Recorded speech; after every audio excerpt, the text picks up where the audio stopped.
warahmatullahi wabarakatuh. Perkenalkan, nama saya Lela Suryani dengan NIM 5041845. Di sini saya ingin menyimpulkan jurnal dengan berjudul Pemanfaatan CSR bagi Peningkatan Kualitas Hidup Manusia Indonesia.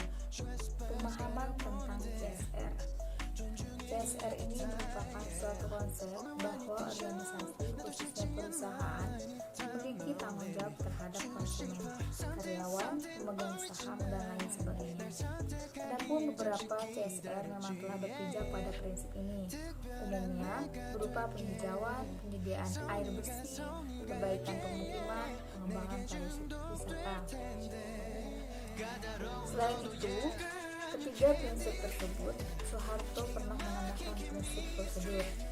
Menurutnya, ketiga prinsip tersebut dapat berjalan dengan baik melalui prosedur tadi.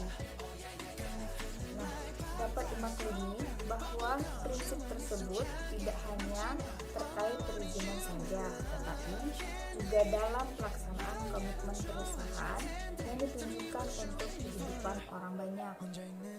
Kualitas hidup manusia salah satu bentuk kualitas manusia dan kualitas masyarakat itu adalah kualitas hidup yang awalnya merupakan keluaran dari kualitas manusia. Kualitas hidup menjadi salah satu indikator untuk menentukan penilaian pencapaian kesejahteraan pada sebuah negara.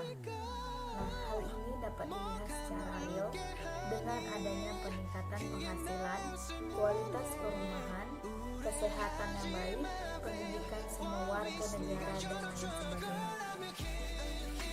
Definisi ini memperlihatkan bahwa sesungguhnya kualitas hidup sangat bergantung pada persepsi masing-masing individu yang mengenai beberapa aspek kehidupan yang penting menurut pemahamannya.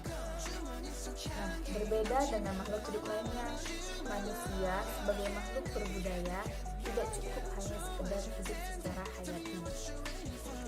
Dalam pelaksanaan CSR dengan pola tersebut, maka setiap perusahaan itu akan membeli dan mengadopsi beberapa pola yang disesuaikan dengan kondisi masing-masing perusahaan. CSR ini dapat juga digunakan pembelajaran alternatif dalam sebuah bisnis, menghadapi tantangan pengembangan, berprestasi dalam lingkungan baru, mengembangkan keterampilan yang ada, memperoleh keterampilan baru, memperbaiki pengetahuan perusahaan tentang komunitas lokal, memberikan kontribusi bagi komunitas lokal, dan mendapatkan persepsi atas bisnis yang dilakukannya. Fokus utama yang harus diperhatikan adalah memahami apa yang dibutuhkan masyarakat untuk meningkatkan kualitas hidupnya, sehingga program CSR yang diberikan itu tidak sia-sia. Meskipun masih banyak perdebatan tentang perlu tidaknya pelaksanaan CSR ini diatur secara ilegal, tetapi tidak mengurangi semangat untuk terus berpikir positif bahwa CSR ini harus diakui sebagai salah satu potensi yang dapat memimpin kelangsungan hidup manusia, utamanya dalam mendukung program-program pembangunan yang dilakukan oleh pemerintah untuk meningkatkan kualitas hidup manusia di Indonesia. CSR harus dilihat secara objektif bahwa kemunculannya merupakan tanggung jawab yang ditunjukkan oleh perusahaan-perusahaan pada lingkungan eksternalnya. Dengan demikian, selain perusahaan tersebut mampu bertahan dengan aktivitas ekonominya, mereka juga memutuskan hubungan dengan modal sosial yang diperolehnya dari masyarakat dan lingkungannya.